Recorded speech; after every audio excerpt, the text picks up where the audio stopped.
El olor a aguarrás y pigmento antiguo se adhería a su piel como una segunda naturaleza, un perfume sacro y solitario que impregnaba cada rincón de su pequeño taller. Clara Valdés, con la punta de un pincel fino como un cabello, devolvía el rubor a la mejilla de una santa mártir en un fresco centenario. Sus dedos, manchados de ocres y azules, se movían con una precisión reverencial, un cuidado que reservaba exclusivamente para las vidas ajenas, pintadas sobre yeso. Mientras la luz del atardecer madrileño se filtraba por el ventanal, proyectando largas sombras que danzaban sobre los andamios, un destello en un fragmento de cristal le devolvió su propio reflejo, un rostro pálido, unos ojos demasiado grandes y una boca que había olvidado cómo sonreír.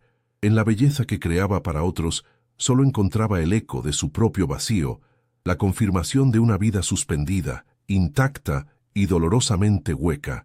Esta joven restauradora, atrapada entre la pureza del arte y una realidad asfixiante, está a punto de tomar una decisión que la arrastrará a un mundo de lujo, poder y oscuros secretos, que la obligará a vender lo único que considera sagrado. Quédate hasta el final y descubre la impactante verdad que esconde el hombre que comprará su inocencia, una revelación que cambiará todo lo que crees saber sobre el amor y el sacrificio. Suscríbete ahora y comenta qué harías en su lugar, porque tu opinión es crucial en esta historia que apenas comienza. A sus 22 años, Clara Valdés era una anomalía en un mundo de prisas y placeres efímeros. Su profesión como restauradora de arte sacro no era solo un trabajo, era un refugio, un diálogo silencioso con los maestros del pasado. Pasaba sus días en iglesias frías y silenciosas o en su estudio, un santuario personal donde el tiempo parecía obedecer a otras reglas. El meticuloso proceso de limpiar la pátina del tiempo, de resucitar un color perdido o de consolidar una grieta casi invisible, le proporcionaba un orden que su propia vida no tenía. Se sentía más cómoda con los santos y los ángeles de Giotto que con la gente de su edad. Ellos no juzgaban, no exigían, simplemente existían en su belleza eterna, una perfección inalcanzable que ella se esforzaba por preservar mientras su propio mundo se desmoronaba lentamente, grieta a grieta, en un silencio ensordecedor. Su virginidad no era una bandera ni una carga, sino la consecuencia natural de una vida dedicada al deber y a un idealismo casi anacrónico. No había sido una elección consciente basada en el dogma religioso, sino el resultado de una timidez profunda y de la espera por un amor que se pareciera a las grandes historias, uno que trascendiera lo carnal para convertirse en una conexión de almas. Mientras sus amigas coleccionaban experiencias y desamores, Clara coleccionaba bocetos y leía poesía, construyendo en su interior un santuario para un amor que quizás solo existía en los libros o en los lienzos. Esta pureza, que en su adolescencia le pareció una fortaleza, ahora se sentía como una jaula invisible, una barrera de cristal que la separaba de la vida real, dejándola intacta, pero terriblemente sola, ajena al pulso vibrante del mundo exterior. El apartamento en el corazón de Madrid, heredado de sus abuelos, era un museo de recuerdos que ya no le pertenecían. Cada mueble, cada libro polvoriento en las estanterías de la editorial familiar en quiebra, hablaba de un pasado glorioso que contrastaba brutalmente con su presente precario.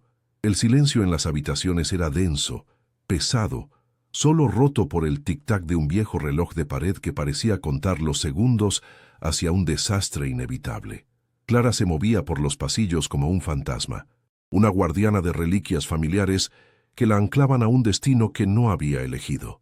Sentía una disonancia profunda, una fractura entre la mujer que era por dentro, sensible, anhelante de belleza y pasión, y la figura que se veía obligada a representar, la hija responsable, la hermana silenciosa, el pilar invisible de una familia que se hundía. La vida que vivía no era suya. Era un guión escrito por las malas decisiones de su padre, un hombre bueno pero soñador cuya pequeña editorial, antes el orgullo de la familia, era ahora un pozo sin fondo de deudas. Cada llamada de teléfono era una amenaza, cada carta certificada un clavo más en el ataúd de sus esperanzas. Su trabajo como restauradora, que antes era su pasión y su vía de escape, se había convertido en una fuente de ingresos insuficiente, una gota de agua en un océano de obligaciones financieras. El sueño de viajar a Florencia, de estudiar bajo la tutela de los grandes maestros, se había desvanecido, reemplazado por la cruda necesidad de mantener un techo sobre sus cabezas. Se sentía atrapada en una red de lealtad y amor familiar que la asfixiaba, obligándola a sacrificar sus propios anhelos en el altar del deber. Físicamente, Clara era un reflejo de su estado anímico. Su delgadez no era buscada, sino el resultado de noches de insomnio y una ansiedad constante que le cerraba el estómago. Su piel pálida parecía no haber sido tocada por el sol, y sus ojos, de un profundo color avellana, poseían una melancolía que la hacía parecer mayor de lo que era. Se recogía el largo cabello castaño en un moño descuidado, como si quisiera pasar desapercibida, volverse invisible. Sus manos, sin embargo, contaban una historia diferente. Eran ágiles, expertas y sorprendentemente fuertes, las manos de una creadora. Pero en sus momentos de soledad, a menudo las encontraba apretadas en puños, las uñas clavándose en las palmas, una manifestación física de la rabia y la impotencia que bullían bajo su superficie de calma y resignación. La carta llegó una mañana de martes. No era una más. Era el aviso final de desahucio. El papel temblaba en sus manos, y cada palabra impresa en tinta negra era un martillazo contra los cimientos de su mundo. El honor de su apellido, el hogar de su infancia, todo estaba a punto de convertirse en cenizas. En ese instante, algo dentro de Clara se quebró definitivamente. El miedo, la desesperación y una extraña y fría lucidez convergieron en un único punto. Miró a su alrededor, al taller lleno de belleza incompleta, y luego se miró a sí misma en el reflejo oscuro de la ventana. Se dio cuenta de que el arte, los libros y los ideales no pagarían las deudas. Lo único de valor que le quedaba, lo único que no había sido manchado ni hipotecado, era ella misma, y en el silencio opresivo de esa mañana, una idea monstruosa y transgresora comenzó a tomar forma, una subasta clandestina, donde el último lote a la venta sería su inocencia. El Madrid que Clara habitaba no era el de las postales turísticas, sino un laberinto de calles estrechas y fachadas grises en un barrio que había conocido tiempos mejores. Su rutina era un ritual inmutable, un camino trazado entre el apartamento familiar y los encargos esporádicos que conseguía. Se movía por la ciudad con la cabeza gacha, envuelta en una bufanda incluso en días templados, como si quisiera protegerse de las miradas del mundo. El metro era un torbellino de vidas ajenas, de risas y conversaciones que le llegaban como un eco lejano, recordándole su propia desconexión. Cada día era una réplica del anterior, una sucesión de horas marcadas por la soledad de su taller y la tensión silenciosa de su hogar. Un ciclo opresivo que drenaba el color de sus mejillas y la luz de sus ojos, dejándola suspendida en un presente perpetuo y asfixiante. El piso de la calle del Pez era un personaje más en el drama familiar, un testigo mudo de la decadencia. Sus altos techos con molduras de escayola, ahora agrietadas, y sus suelos de madera que crujían a cada paso, hablaban de una prosperidad perdida. El aire olía a papel viejo y a la leve humedad que se filtraba por las ventanas mal ajustadas. Para Clara, aquel lugar era a la vez un santuario y una prisión. En sus paredes colgaban los retratos de sus antepasados, cuyas miradas severas parecían juzgar la incapacidad de la generación actual para mantener su legado. Cada objeto, desde la vajilla de porcelana desportillada hasta el piano desafinado que nadie tocaba, era un recordatorio constante del peso de la herencia y de la obligación de preservar las apariencias, aunque por dentro todo se estuviera desmoronando sin remedio. Su padre, Ricardo, era el epicentro ausente del desastre, un hombre de cultura vasta y corazón noble, pero con un nulo sentido para los negocios. Pasaba los días encerrado en el despacho, rodeado de manuscritos que nunca verían la luz y de las glorias pasadas de la editorial. Su silencio era una forma de abdicación, una retirada del campo de batalla que dejaba a su familia lidiando con las consecuencias de sus sueños rotos. Clara lo amaba con una mezcla de ternura y desesperación, viéndolo no como un culpable, sino como la primera víctima de su propia bondad. Le llevaba el café por las mañanas y recogía los platos que él dejaba intactos, asumiendo el rol de cuidadora silenciosa, protegiéndolo de una realidad que él ya no era capaz de afrontar, cargando sobre sus hombros el peso de su fracaso. Isabel, su madre, gestionaba la crisis de una manera completamente distinta, a través de un control férreo y una obsesión por el qué dirán. Su amor era una moneda de cambio que exigía obediencia y sacrificio. Cada comentario sobre la ropa de Clara, sobre su falta de vida social o sobre la necesidad de encontrar un buen partido, era una aguja clavándose en la autoestima de su hija. Para Isabel, un matrimonio ventajoso era la única salida honorable, la solución a todos sus problemas económicos y sociales. Preparaba a Clara para un destino que ella no deseaba, puliendo su educación y sus modales como si estuviera preparando una joya para la venta. No veía a una hija con anhelos propios, sino una última carta que jugar en la partida por la supervivencia de la familia. La presión económica era una presencia física, tangible en el frío de la casa durante el invierno o en la despensa cada vez más vacía. Las facturas se acumulaban en un cajón de la cómoda, ocultas a la vista, pero no a la conciencia. Clara había aprendido a estirar cada euro, a remendar su propia ropa, a renunciar a los pequeños placeres que otros daban por sentados. A veces, al pasar por delante de un café, el aroma a cruasanes recién hechos le provocaba un nudo en el estómago, no de hambre, sino de anhelo por una normalidad que le era ajena. Esta pobreza oculta, vivida tras la fachada de un apellido respetable, era más humillante que la miseria declarada. Era una erosión lenta y constante de su dignidad, un recordatorio diario de su impotencia. Su hermana menor, Sofía, era el reverso de su moneda. Extrovertida, moderna y aparentemente ajena a la gravedad de la situación, vivía inmersa en su mundo de redes sociales y salidas con amigos. Su despreocupación no era malintencionada, sino fruto de la barrera protectora que Clara y su madre habían construido a su alrededor.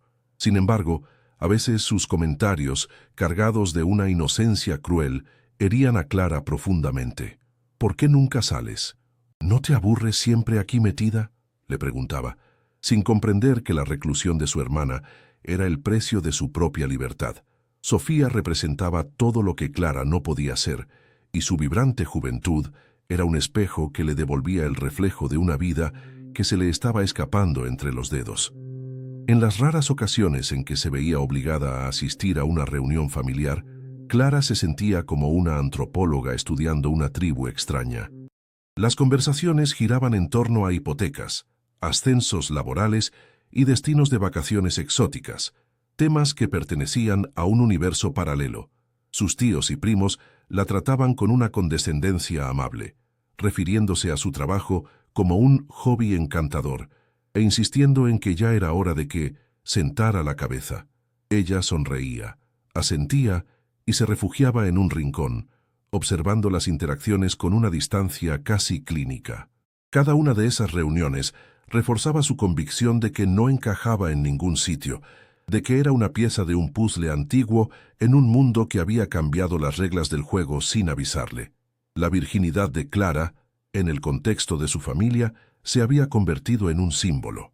Para su madre, era la prueba irrefutable de su buena crianza, un valor añadido en el mercado matrimonial. Para su padre, en sus escasos momentos de lucidez, era un eco de la pureza que él había perdido en sus fallidos negocios. Clara sentía el peso de esta expectativa como una corona de espinas. Su intimidad, su cuerpo, no le pertenecían del todo. Eran un activo familiar, la última reserva de honor que les quedaba.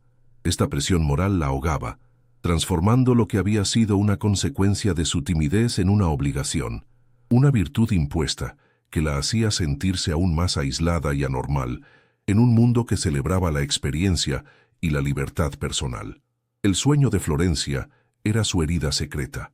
Había recibido una carta de aceptación para un prestigioso curso de restauración en el Opificio de Le Pietre Dure, una oportunidad que podría cambiar su vida profesional para siempre. La había guardado en un cajón junto a sus bocetos. Cada vez que la miraba, sentía una punzada de dolor tan agudo que le cortaba la respiración. Renunciar a ese sueño había sido el sacrificio más difícil.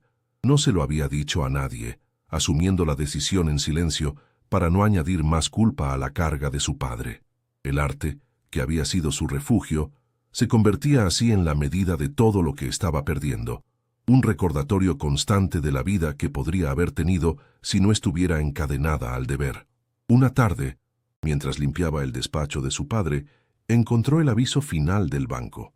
No era el del desahucio del piso, sino el del embargo de los últimos bienes de la editorial. Las viejas imprentas, los derechos de autor de libros olvidados, el alma misma del negocio de su abuelo. Vio la fecha y comprendió que su padre lo había estado ocultando durante semanas. En ese momento, la resignación que la había sostenido durante tanto tiempo se hizo añicos, reemplazada por una gélida y aterradora determinación. La desesperación se convirtió en un catalizador. Ya no había tiempo para la pena ni para los sueños rotos. La jaula se había cerrado de golpe, y la única salida que vislumbraba era un camino oscuro, una transgresión que lo sacrificaría todo para salvarlo todo. El contacto llegó a través de un anuncio críptico en un foro de arte que ella solía frecuentar, una puerta trasera al mundo que necesitaba, oculta tras un velo de legalidad. Las instrucciones eran precisas, impersonales, y exigían un secretismo absoluto. La noche del evento, Clara se vistió con un vestido sencillo de seda azul oscuro, el único de valor que poseía, herencia de su abuela. Al mirarse en el espejo de marco deslucido, no se reconoció. La mujer que le devolvía la mirada tenía los ojos febriles de un animal acorralado, una palidez de mármol y una dignidad frágil que parecía a punto de hacerse añicos. Se recogió el pelo, dejando el cuello al descubierto, en un gesto de vulnerabilidad casi sacrificial. No había joyas, ni maquillaje, solo la pureza desnuda de su desesperación, el único atributo que podía ofrecer en un mercado de excesos. Cada paso hacia la puerta era un desgarro, un adiós a la chica que había sido. El taxi la llevó a un barrio de Madrid que solo conocía por las revistas de lujo, un enclave de embajadas y palacetes ocultos tras altos muros de piedra. El chófer, un hombre anónimo, no pronunció palabra, convirtiendo el trayecto en una procesión fúnebre hacia un destino incierto.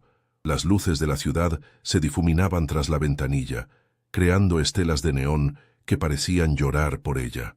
Con cada kilómetro sentía cómo se desprendía de una capa de sí misma, dejando atrás el taller, los pinceles, los santos silenciosos que habían sido sus únicos confidentes.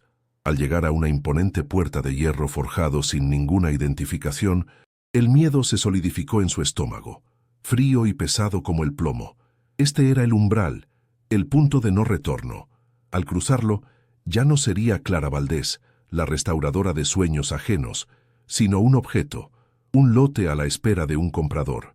El interior no era un antro sórdido, sino un salón palaciego de una opulencia gélida y aséptica. Mármol negro bajo sus pies, lámparas de cristal que colgaban como estalactitas de hielo y un silencio denso, solo roto por el murmullo contenido de voces graves y el tintineo de copas. Los asistentes eran hombres y algunas mujeres de rostros impasibles, vestidos con la armadura de la alta costura, sus miradas evaluadoras y carentes de cualquier emoción humana. Se movían con la calculada lentitud de los depredadores. Clara se sintió inmediatamente expuesta, una anomalía de carne y hueso en un museo de figuras de cera. La belleza del lugar era una bofetada, una decoración suntuosa para un acto de profanación.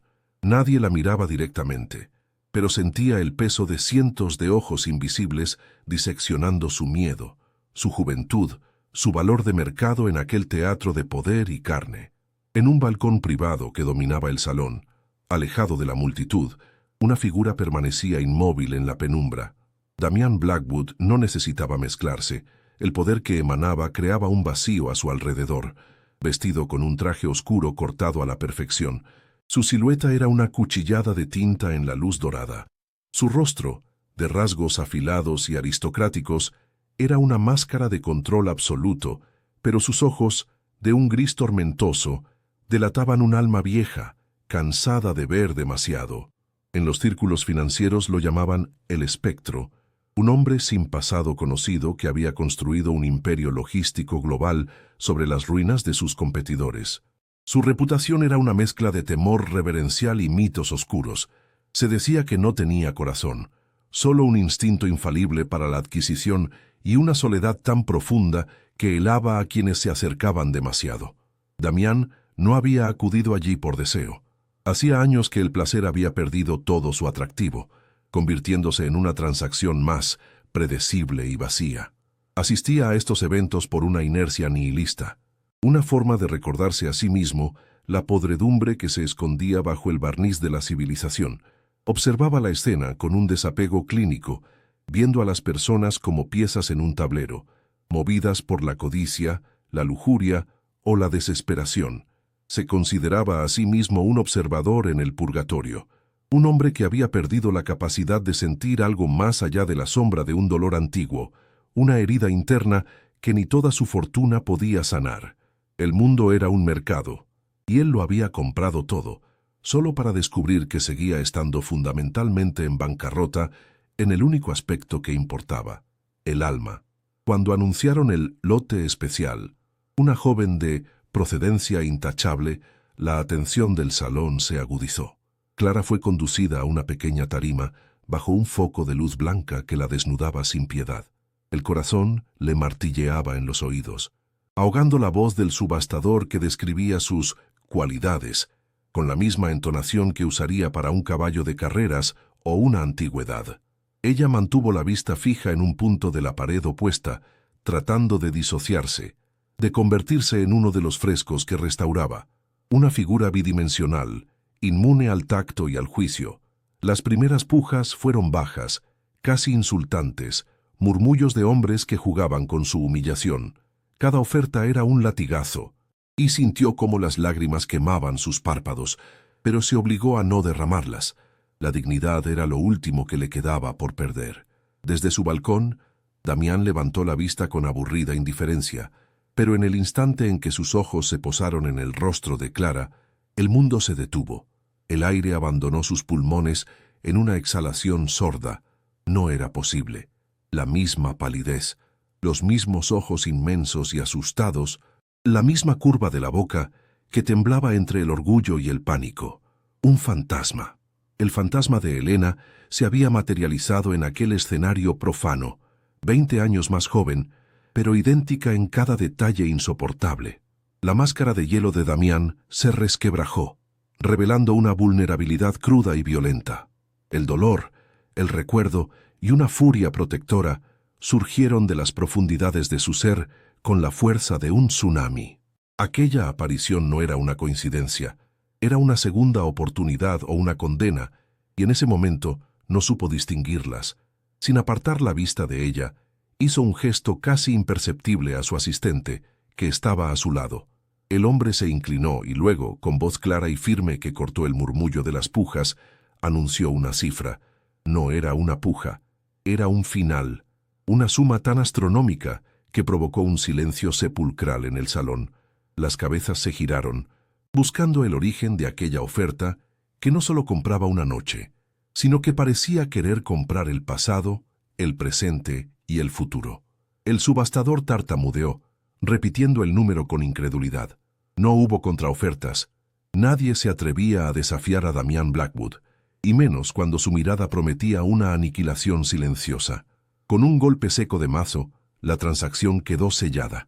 El fantasma era suyo. Clara escuchó la cifra como si fuera un trueno lejano, un número que su mente no podía procesar. Instintivamente, sus ojos buscaron al postor. Barrieron la sala hasta que se encontraron con los de él, allá arriba, en la oscuridad del balcón. El impacto fue eléctrico, un choque de dos mundos.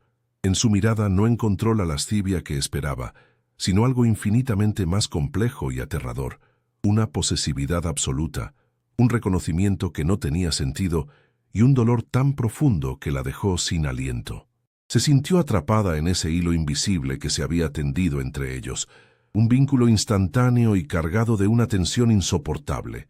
El miedo no desapareció, pero se transformó, mezclándose con una fascinación prohibida por aquel hombre que la había comprado con la ferocidad de quien recupera algo que le fue robado.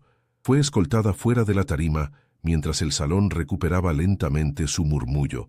Candy Smash Pseudo, ahora teñido de especulaciones sobre la identidad de la chica y la extraña obsesión del magnate. Clara caminaba como una autómata, su mente un torbellino de imágenes y sensaciones. Ya no era dueña de su destino. Había vendido su cuerpo para salvar a su familia, pero sentía que, sin saberlo, había entregado algo mucho más valioso. El hombre del balcón no era un simple comprador, era una fuerza de la naturaleza, una tormenta que amenazaba con arrastrarla a profundidades desconocidas. Mientras la conducían por un pasillo silencioso hacia una suite privada, comprendió que la noche no sería una simple transacción humillante, sería una colisión, y no estaba segura de si sobreviviría a ella. La suite era un universo de silencio y cristal, con vistas a un Madrid que parecía una galaxia a sus pies.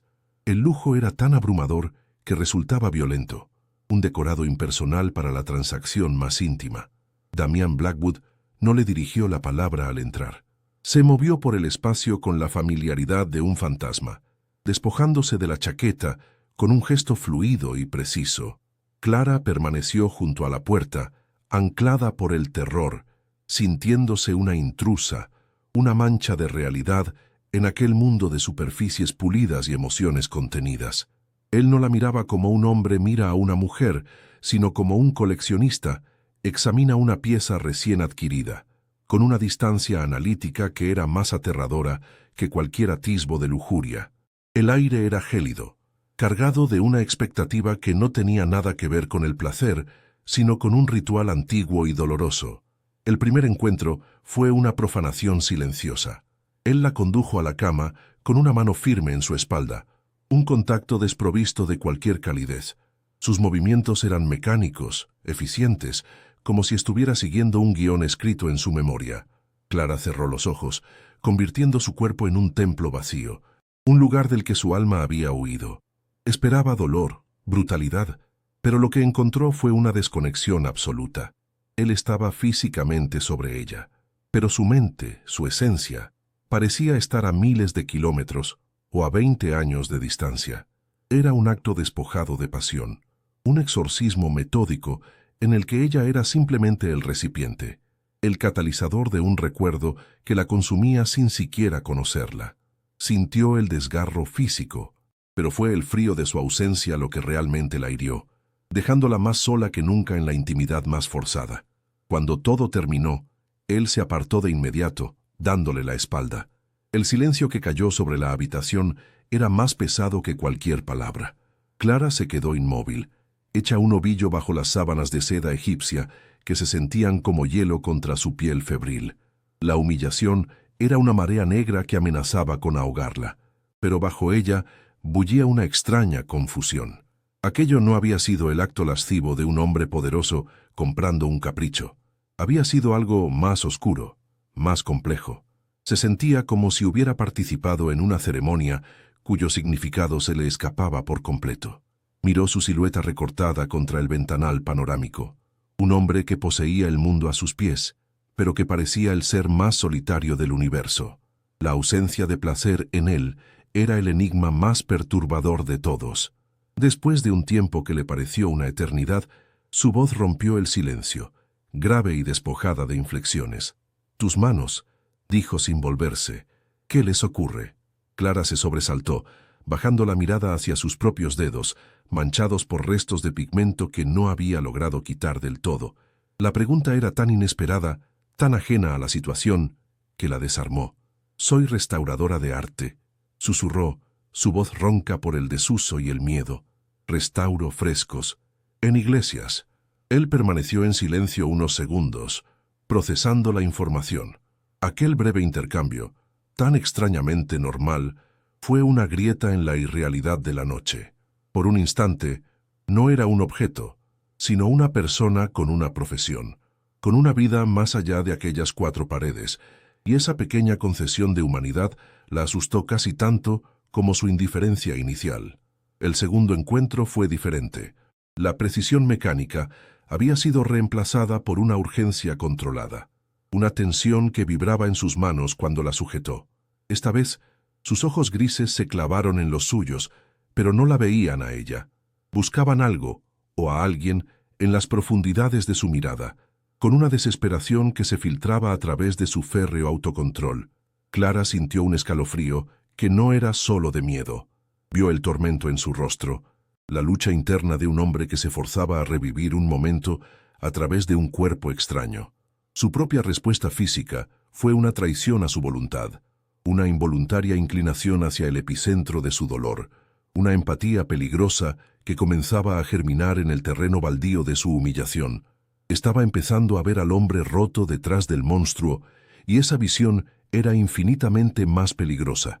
De nuevo, al terminar, se apartó de ella como si su contacto le quemara. Se dirigió a un mueble bar en la esquina de la habitación y se sirvió un whisky, bebiéndolo de un solo trago. El gesto fue violento, autodestructivo. Clara se incorporó lentamente, envolviéndose en la sábana como en una armadura. Lo observó de espaldas a ella, la tensión en sus hombros delatando la tormenta que libraba en su interior. Las luces de la ciudad se reflejaban en el cristal del vaso que sostenía, pero él parecía absorto en la oscuridad.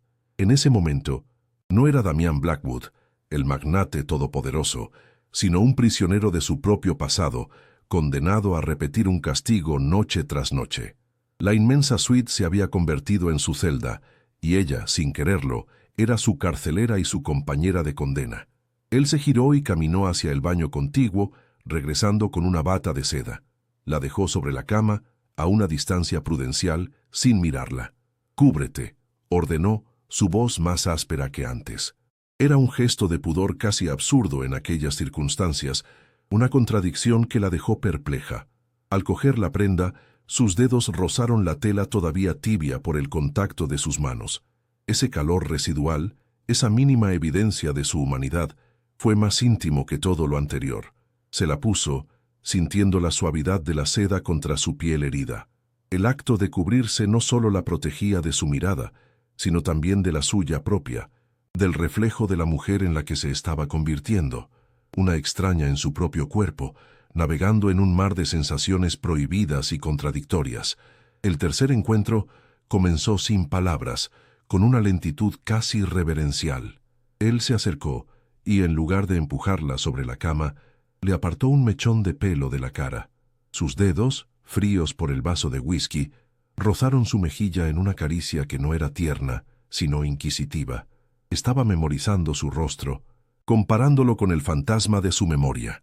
Clara contuvo la respiración, atrapada en la intensidad de su escrutinio. El miedo seguía ahí, pero ahora estaba entrelazado con una fascinación hipnótica. Sentía el pulso de él en la punta de sus dedos, un latido frenético que desmentía su aparente calma. Estaba cediendo a algo más profundo que la fuerza física. Estaba rindiéndose a la abrumadora fuerza de su dolor, y una parte de ella, la parte que siempre había anhelado las grandes pasiones de las novelas, respondía a esa llamada oscura. Mientras él se ausentaba de nuevo, esta vez para hablar por teléfono en voz baja y cortante, en la otra punta de la suite, Clara se enfrentó a su propio reflejo en el oscuro cristal del ventanal. La chica que le devolvía la mirada ya no era la misma que había salido de casa horas antes. Sus ojos estaban más oscuros, más profundos, marcados por una experiencia que la había fracturado y reconfigurado en algo nuevo. Había venido a vender su inocencia, creyendo que era una simple transacción física, pero se dio cuenta de que lo que él le estaba arrebatando, o lo que ella le estaba entregando, era mucho más intangible. Estaba absorbiendo su dolor, participando en su penitencia. La línea entre víctima y cómplice se estaba difuminando, y el deseo incipiente que sentía, un anhelo por comprender, por alcanzar al hombre real tras la máscara, la aterrorizaba más que cualquier acto de violencia. Cuando Damián regresó, el cuarto encuentro se sintió como una confesión sin palabras. La tomó con una delicadeza que contradecía la tensión de su cuerpo. Era como si temiera romperla, o como si temiera que ella pudiera romperlo a él. Sus labios rozaron su cuello, su frente, pero nunca su boca, como si ese fuera un santuario que no se atrevía a profanar. Clara, en un impulso que desafiaba toda lógica y autoconservación, levantó una mano y la posó tímidamente sobre su hombro. Sintió el músculo contraerse bajo su palma, un nudo de acero y pena. No fue un gesto de afecto, sino de reconocimiento. Un reconocimiento silencioso de que ambos estaban rotos. Ambos estaban perdidos en aquella noche interminable. Él se detuvo un instante, sorprendido por su audacia, y en ese breve segundo de quietud, ella sintió la fragilidad bajo su poder. ¿A qué le tienes miedo?, preguntó él de repente, su aliento cálido cerca de su oído. La pregunta la golpeó con la fuerza de una revelación. No le preguntó qué quería o cuánto costaba, sino que fue directo a su alma. A la irrelevancia, respondió ella con una sinceridad brutal, la verdad brotando de sus labios antes de que pudiera detenerla.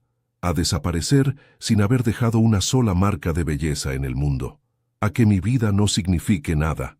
La confesión quedó suspendida en el aire entre ellos, una ofrenda de vulnerabilidad que cambió la dinámica de poder de forma irrevocable. Él no respondió, pero su agarre se suavizó y por primera vez sintió que no solo la estaba usando para recordar a otra, sino que la estaba escuchando a ella, a Clara. El quinto encuentro fue una tormenta. Su control finalmente se quebró, no en violencia hacia ella, sino en una desesperación cruda que la envolvió por completo. La besó, por fin, y el beso no fue tierno ni apasionado, sino hambriento, como el de un hombre que se ahoga y busca aire. Era un beso que sabía a whisky, a soledad y a años de dolor reprimido. Y Clara, en lugar de retroceder, le devolvió el beso. Fue un acto de pura insensatez, una rendición total al caos emocional que la consumía. El deseo, puro y aterrador, la recorrió como un relámpago, un anhelo no solo por su cuerpo, sino por la intensidad que emanaba, por la promesa de sentir algo, cualquier cosa que la arrancara de su vida gris y silenciosa. En ese beso, selló un pacto con la oscuridad, eligiendo el abismo en lugar del vacío. Después, yacieron uno al lado del otro, sin tocarse, pero conectados por la electricidad que aún chisporroteaba en el aire. La ciudad dormía a sus pies, ignorante del cataclismo que había tenido lugar en aquella atalaya de cristal. Clara podía sentir el calor que irradiaba su cuerpo, oír el ritmo agitado de su respiración que poco a poco volvía a la normalidad. Ya no había miedo, o quizás sí, pero era un miedo diferente, el vértigo de estar al borde de algo inmenso y desconocido. Había cruzado un umbral invisible. Ya no era una mercancía, sino una participante activa en aquel drama. Se había entregado no por dinero, sino por una conexión tan intensa y prohibida que amenazaba con redefinir los límites de su ser. El silencio ya no era opresivo, sino expectante. El sexto encuentro, ya cerca del amanecer, fue casi melancólico. Se movieron juntos con la lentitud de un adagio, una danza de dos almas heridas que habían encontrado un extraño refugio en la oscuridad compartida. Él la miraba de verdad ahora, y en sus ojos grises ya no solo veía el fantasma de Elena, sino también un atisbo de ella, Clara, una presencia real y tangible que lo confundía y lo atraía a partes iguales. Ella, por su parte, ya no veía a un comprador, sino a un hombre marcado por una tragedia tan profunda que había envenenado su existencia. La ternura que sintió en ese momento fue un sentimiento peligroso, un brote verde en tierra quemada. Era la clase de emoción que podía encadenarla a él de una forma mucho más poderosa que cualquier contrato o suma de dinero. A medida que las primeras luces del alba teñían el cielo de un gris pálido, Clara se enfrentó al abismo de su dilema moral.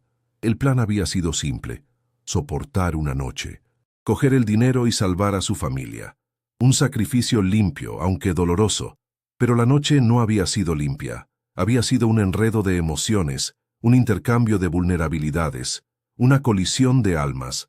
Se había sentido deseada, vista, viva, de una manera que nunca antes había experimentado. ¿Cómo podía ahora simplemente tomar el dinero y marcharse?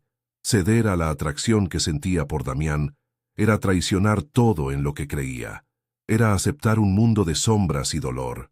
Pero marcharse significaba volver a su vida vacía, a la jaula de deber y silencio, ahora con el recuerdo insoportable de lo que podría ser.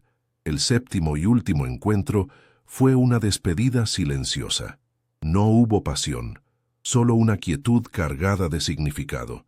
Él la sostuvo contra su pecho, su rostro enterrado en su cabello, como si quisiera inhalar su esencia y guardarla para siempre. Clara rodeó su cintura con sus brazos, un gesto de consuelo que le salió del alma. Permanecieron así, inmóviles, mientras la luz del día se filtraba con más fuerza por los ventanales, disolviendo las sombras y anunciando el final de su tregua nocturna. Era el final del acto por el que había pagado, pero ambos sabían que algo mucho más profundo y peligroso había comenzado. La transacción se había completado, pero el verdadero precio aún estaba por revelarse, y ella temía que fuera un coste que ninguno de los dos podría permitirse pagar. Cuando la luz inundó por completo la habitación, él se apartó y se quedó observándola, su rostro una máscara indescifrable a la luz del día. El ritual había terminado. El hombre de negocios, el magnate implacable, parecía estar regresando, desterrando al ser vulnerable de la noche. Clara se sintió repentinamente desnuda y expuesta, no físicamente, sino emocionalmente. La conexión que habían forjado en la oscuridad se sentía frágil y prohibida bajo el sol naciente. Miró a este hombre que había comprado su cuerpo, pero que había tropezado con su alma, y supo con una certeza aterradora que su vida se había bifurcado en dos caminos. Uno la llevaba de vuelta a la seguridad de su antigua existencia, y el otro se adentraba en el corazón de la tormenta que era Damián Blackwood, y por primera vez no estaba segura de cuál de los dos temía más.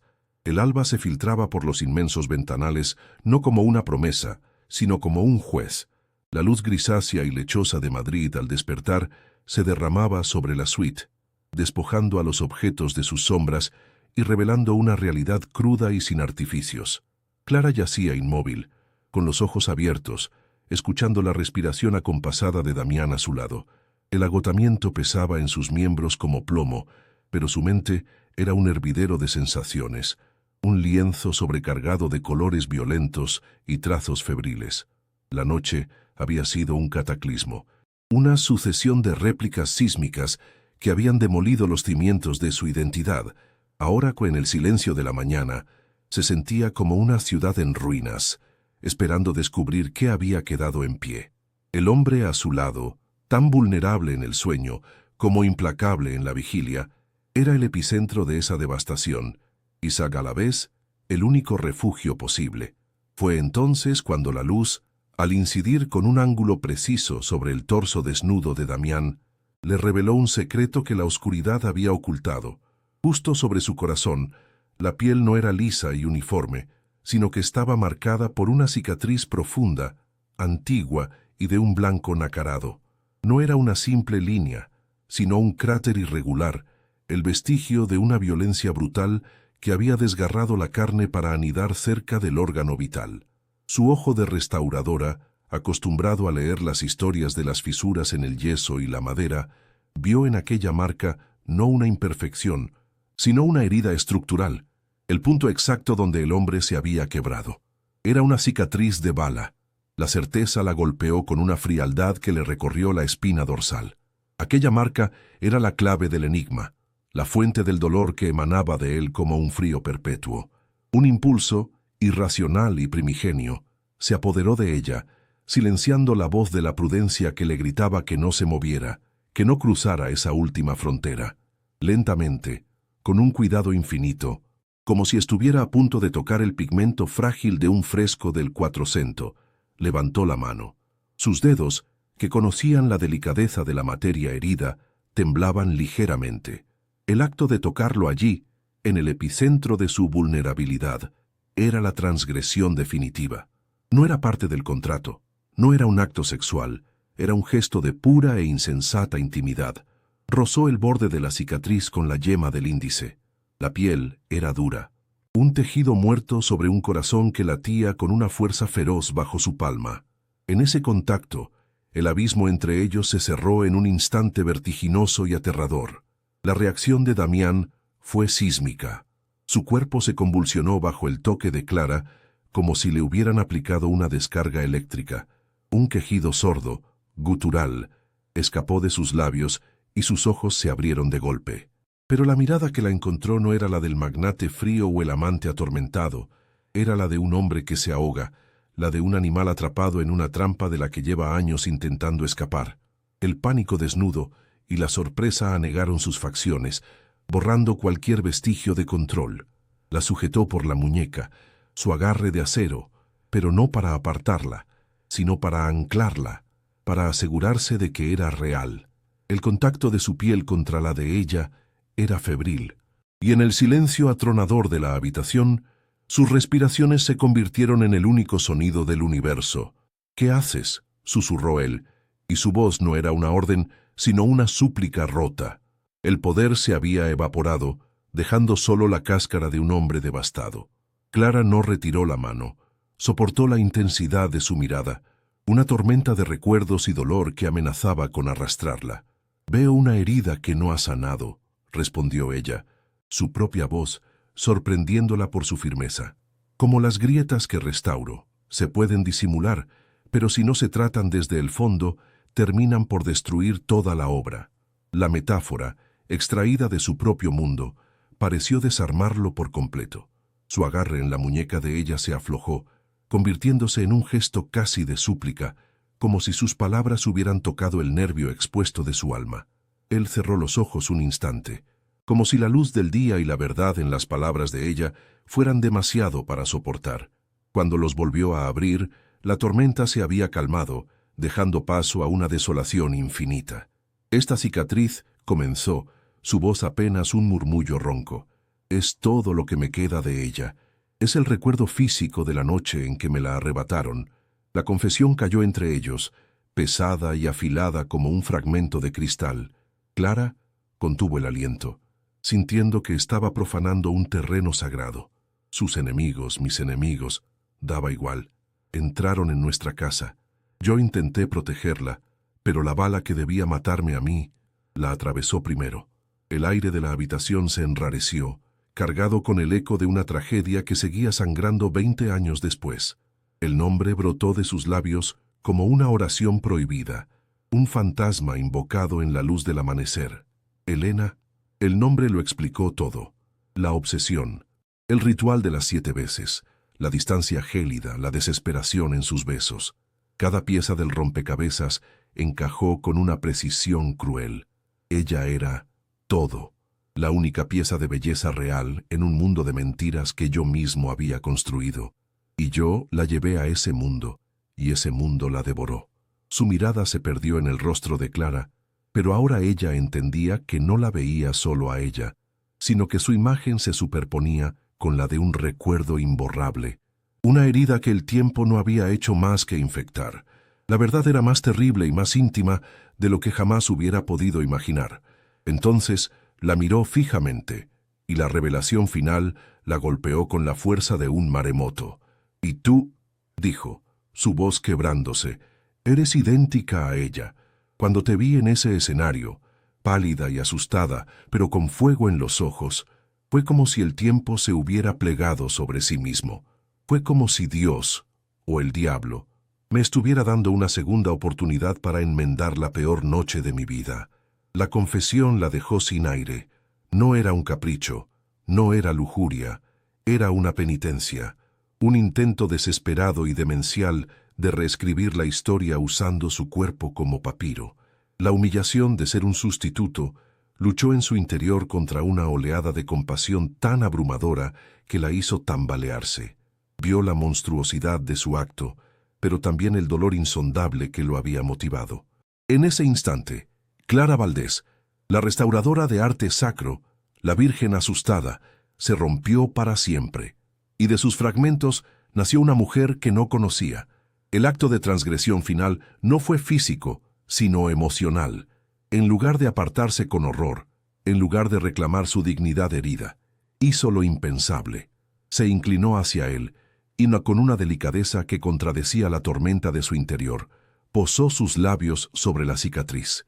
No fue un beso de pasión, sino de absolución. Un gesto que decía, «Te veo, veo tu dolor.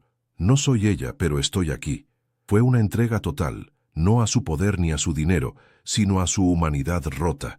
Sintió una lágrima de él, una única gota salada y ardiente, caer sobre su mejilla y mezclarse con las suyas. El amanecer ya no era un juez, sino un testigo. La luz dorada inundó la habitación, envolviéndolos en un halo casi sagrado.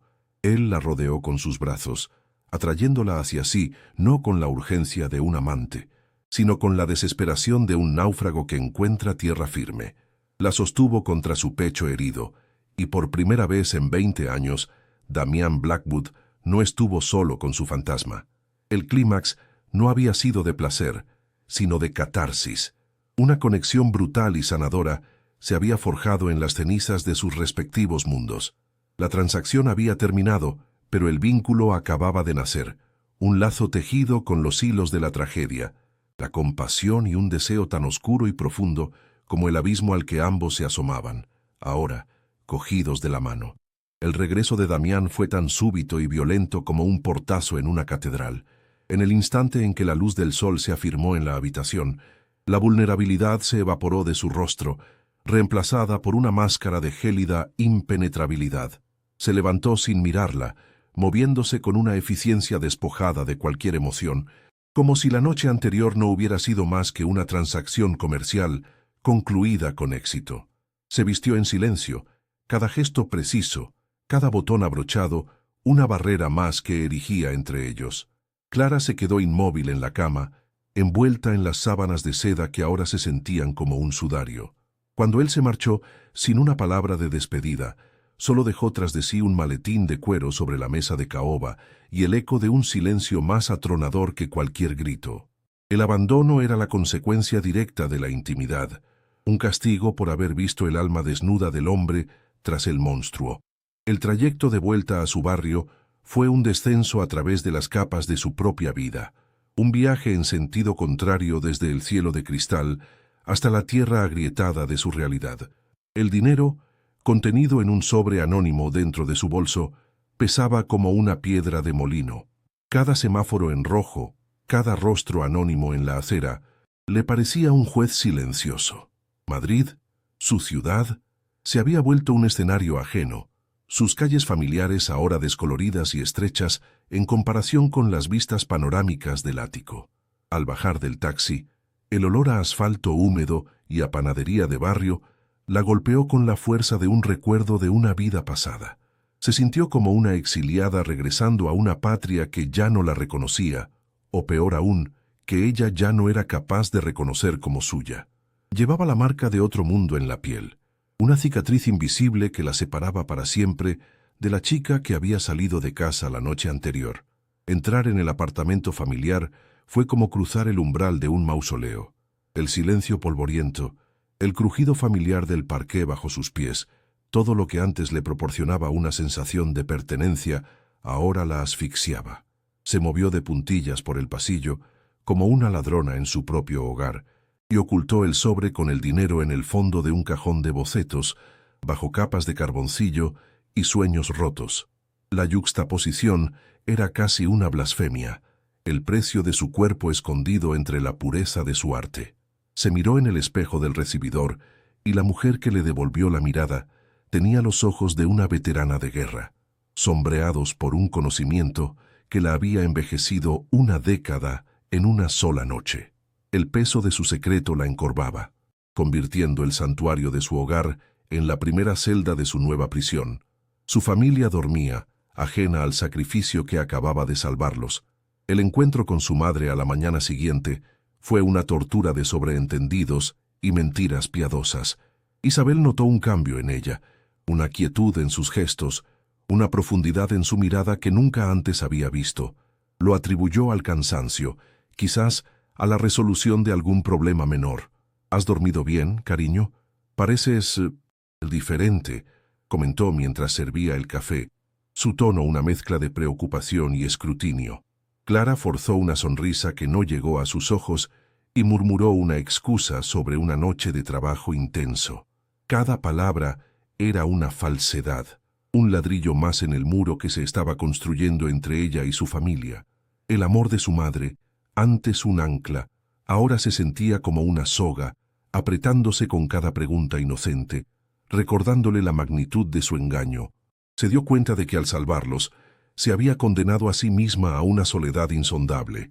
Presentar el dinero fue el acto más difícil.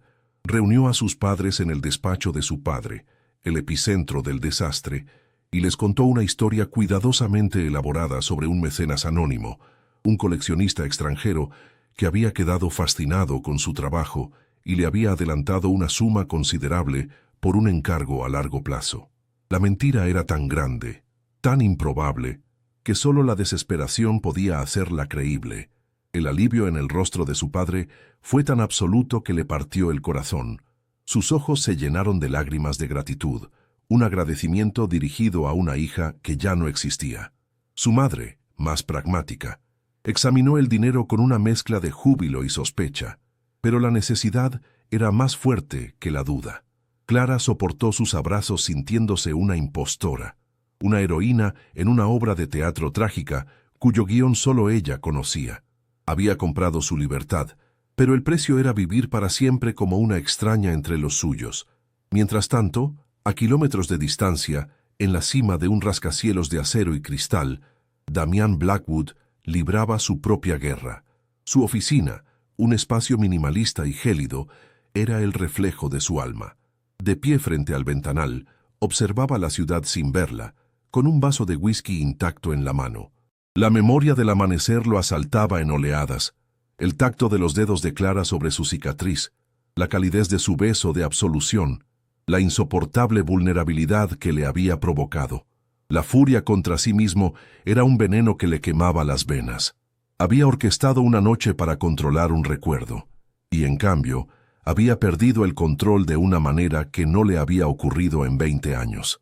La había dejado ir porque mantenerla cerca era un riesgo demasiado grande, una amenaza para el precario equilibrio de su existencia controlada. Pero su ausencia era ahora una presencia más poderosa que la de cualquier fantasma. Los días siguientes se convirtieron en un purgatorio para Clara. La amenaza económica había desaparecido, pero en su lugar se había instalado una apatía profunda, una niebla que despojaba al mundo de su color. Intentó volver a su taller, buscando consuelo en la familiaridad de sus herramientas, pero el olor a pigmento y trementina le provocaba náuseas. Los santos y las vírgenes de los frescos que debía restaurar la observaban desde sus marcos dorados con una pureza que se sentía acusatoria. Sus manos, antes tan seguras y precisas, ahora temblaban al sostener el pincel. El arte, que había sido su lenguaje, su refugio y su identidad, se había vuelto mudo. La conexión con la belleza se había roto. La noche con Damián no solo le había arrebatado la virginidad, le había robado la inocencia de su mirada, manchando su capacidad para ver lo sagrado en el mundo. Sin embargo, bajo las capas de culpa y desolación, una nueva semilla comenzaba a germinar. En las largas horas de insomnio, Clara revivía no solo la humillación, sino también los momentos de extraña conexión, la intensidad en la mirada de Damián, la sensación de haber tocado el núcleo de un dolor real y profundo. Por primera vez en su vida, se había enfrentado a la oscuridad sin titubear, había tomado una decisión, por terrible que fuera, y había actuado. Esta constatación encendió una chispa de poder en su interior. Empezó a observar a su familia no con la abnegación de una mártir, sino con la claridad de una superviviente. Vio la debilidad de su padre, el control asfixiante de su madre, y comprendió que la jaula en la que había vivido no estaba construida solo con deudas, sino también con amor posesivo y expectativas ajenas. La transgresión la había liberado de una manera que nunca hubiera imaginado. Una tarde, mientras ordenaba su taller en un intento por recuperar el control, encontró la carta de aceptación de la Academia de Florencia. La sostuvo en sus manos. El papel ahora un símbolo no de un sueño perdido, sino de una posibilidad tangible. El dinero que Damián le había dejado no tenía por qué ser solo para su familia. Podía ser su billete de salida, su oportunidad para reconstruirse lejos de las ruinas de su antigua vida. La idea era aterradora y egoísta, un acto de rebelión contra el papel de hija sacrificada que siempre había interpretado. Pero la mujer que había besado la cicatriz de un hombre atormentado ya no era la misma chica que se conformaba con soñar. La elección ya no era entre la seguridad y el deseo, sino entre dos tipos de libertad, la de huir de un pasado doloroso o la de construir un futuro propio a partir de sus cenizas. El silencio de Damián era el último eslabón de la cadena. Pasó una semana, luego 2, ni una llamada, ni un mensaje, nada. La había utilizado y desechado, tal como el mundo del que él formaba parte hacía con todo. Esta constatación, en lugar de hundirla, la endureció. El dolor del rechazo se transformó en una fría resolución. No podía permitirse esperar a un hombre que solo la veía como el eco de un amor muerto. La noche en su ático había sido una colisión, no el comienzo de una historia. El alejamiento era su verdadero legado. Él le había dado el dinero para salvar a su familia, pero sin saberlo, le había proporcionado también el arma para salvarse a sí misma. El vínculo emocional, tan intenso y real en la oscuridad del amanecer, se disolvió en la dura luz de la realidad, dejando a cada uno solo con sus cicatrices, separados por un abismo de silencio y mundos irreconciliables. Habían pasado 2 meses, 2 meses en los que el mundo de Clara había cambiado de color, pasando del gris opresivo de Madrid al ocre dorado de Florencia. El dinero de Damián, esa mancha de origen que la atormentaba, se había convertido en las alas que la habían llevado al corazón del Renacimiento. Ahora vivía en un pequeño apartamento con vistas a un patio lleno de geranios, y sus días transcurrían entre las aulas del Opificio de Le Pietre Dure y los pasillos silenciosos de la Galería Uffizi. Estaba aprendiendo, sanando, reconstruyendo las ruinas de sí misma con la misma paciencia con la que restauraba un fresco dañado. Pero cada noche, cuando el sol se ponía sobre el Arno, la sombra de un ático de cristal y de unos ojos grises como una tormenta se proyectaba sobre la belleza de su nueva vida, un recuerdo persistente que se negaba a desaparecer. Florencia era un diálogo constante con la belleza, pero una belleza que ahora percibía a través de un filtro nuevo y doloroso. En la agonía de los santos de Caravaggio, en el claroscuro dramático de sus lienzos, reconocía la tormenta interior de Damián. En la pureza melancólica de las vírgenes de Botticelli, veía un reflejo de la chica que había sido una inocencia perdida para siempre. Su arte, antes un refugio contra la fealdad del mundo, se había convertido en un espejo de la compleja y oscura belleza que había descubierto en aquella única noche. Ya no buscaba la perfección idealizada, ahora la fascinaban las grietas, las imperfecciones, las historias de supervivencia que se escondían bajo la superficie. Se dio cuenta de que Damián no le había robado su capacidad de ver lo sagrado, sino que le había enseñado a encontrarlo en los lugares más profanos y heridos.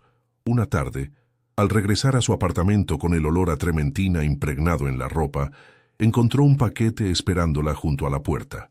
Era una caja de madera plana y rectangular, sin remitente, solo con su nombre y dirección, escritos con una caligrafía elegante y precisa. La reconocería en cualquier parte.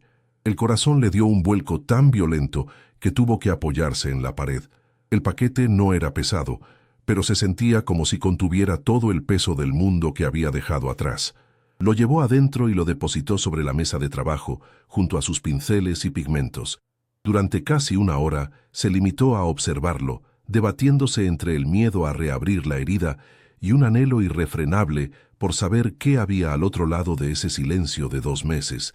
Con manos temblorosas, finalmente abrió la caja. Dentro, protegido por capas de terciopelo negro, no había una carta ni una joya, sino un pequeño panel de madera, una pintura del primer Renacimiento italiano. Era el retrato de una mujer joven. No era Elena, era una desconocida de rostro sereno, pero con una mirada de una profundidad insondable, una mezcla de resiliencia y melancolía que le resultó dolorosamente familiar. La mujer sostenía en sus manos un pequeño lirio, símbolo de pureza, pero en el fondo del cuadro, apenas visible en la penumbra, se adivinaba la silueta de una ciudad en llamas. Clara se quedó sin aliento. Era una obra maestra anónima, de un valor incalculable, y el mensaje, tácito y abrumador, la golpeó con la fuerza de una revelación. Él no le enviaba el recuerdo de un fantasma, le enviaba un reflejo de su propia alma. Acarició la superficie del panel, sintiendo el craquelado del barniz antiguo bajo la yema de sus dedos. Era el gesto de un conocedor, de un hombre que entendía su lenguaje. No le había enviado dinero ni poder, sino belleza. Le había enviado una obra que necesitaba ser vista, comprendida, quizás incluso salvada, como él mismo. Aquel retrato no era un intento de comprarla o poseerla, era un acto de reconocimiento. Era la confesión silenciosa de que la había visto a ella, a Clara Valdés, la restauradora de almas heridas, la mujer que había encontrado la belleza en su cicatriz. La distancia, el silencio, todo se disolvió en ese instante. El vínculo forjado en la oscuridad de aquella noche no se había roto, solo se había transformado en algo más profundo, más complejo y, quizás, más peligroso que la pasión. De pie, junto a la ventana, con el retrato en sus manos y la luz dorada de Florencia bañando su rostro, Clara comprendió que la historia no había terminado. Aquel gesto no era un cierre, sino una apertura, una pregunta suspendida en el aire a través de 1000 kilómetros de distancia. El futuro, que hasta ese momento parecía un lienzo en blanco, se llenó de repente con los colores intensos de una elección imposible. El camino de la sanación y el de la tormenta volvían a cruzarse. La historia de Clara y Damián no ha hecho más que empezar, y su destino pende de un hilo tan frágil y poderoso como la mirada de una mujer en un cuadro de hace 500 años. ¿Qué crees que significa este gesto? ¿Es una despedida o una invitación? Déjanos tu teoría en los comentarios, porque tu voz puede cambiar el rumbo de este relato. Suscríbete, dale a me gusta y comparte para no perderte ni un solo giro de este destino.